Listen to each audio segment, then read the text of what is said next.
Giant hit was in the making that owed more to simple virtues than technical studio wizardry.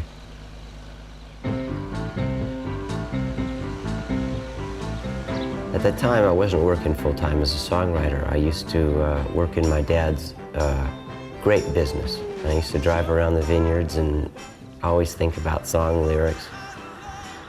I had been in a relationship that had a lot of turmoil, a lot of difficulties.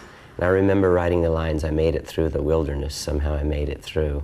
Didn't know how lost I was till I found you." About a new relationship that was rejuvenating, shall we say. But I don't know, I always like to be a little on the cutting edge with words, and it just seemed like a virgin. It just seemed good. When I read those lyrics, it was very moving to me. I felt it was a very serious song, so I started writing ballad ideas to it. You know, made it through the wilderness, whatever. And that didn't work.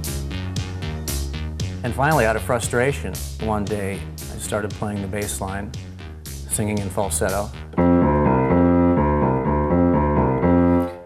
You know, I was clowning around, and it was an old, what was that from Sugar Pie, Honey Bunch? I Can't Help Myself. Can't Help Myself. I think it was backwards. I think that's how they did it. So I kind of flipped it around, and the synthesizer at the time had this trigger, so that it was da da da da da da da da da da da. It was just triggering every eighth note, and you know, the sixth chord came in.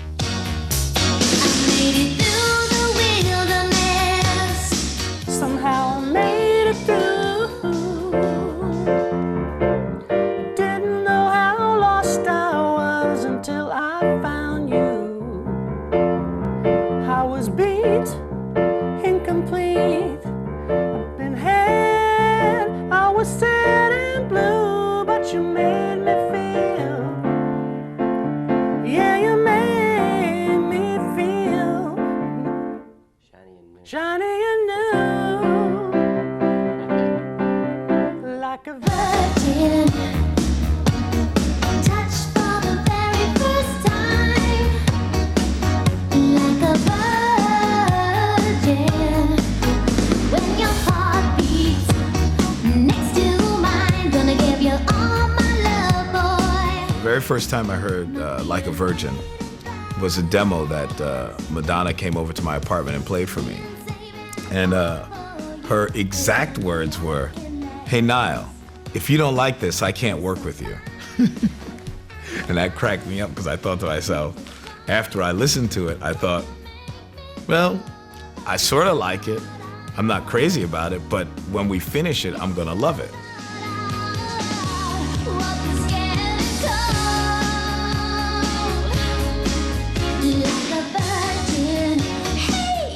She obviously loved the demo and respected it because she copied it almost exactly. I would sing most of our demos, and Billy was always frustrated because he wishes he was singing too, so he'd usually be standing off mic throwing in ad-libs.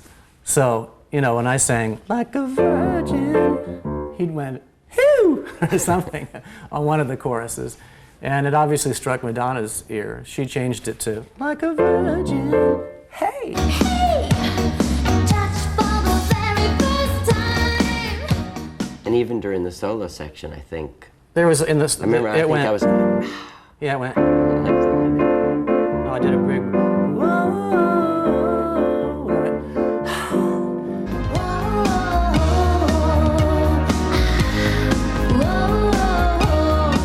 Resisting new technology, Nile Rodgers took Like a Virgin back to basics.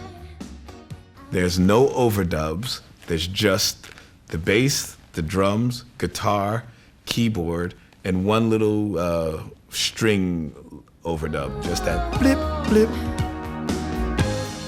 No background vocals, just Madonna carrying the song, and she only doubles herself in the chorus. The whole track, the whole album is like, you know, on 12 or 13 tracks, something amazing for those days. And I did it because I was paying homage to the Motown thing. I was saying, it worked back then, it could easily work now because she's got the image to carry it.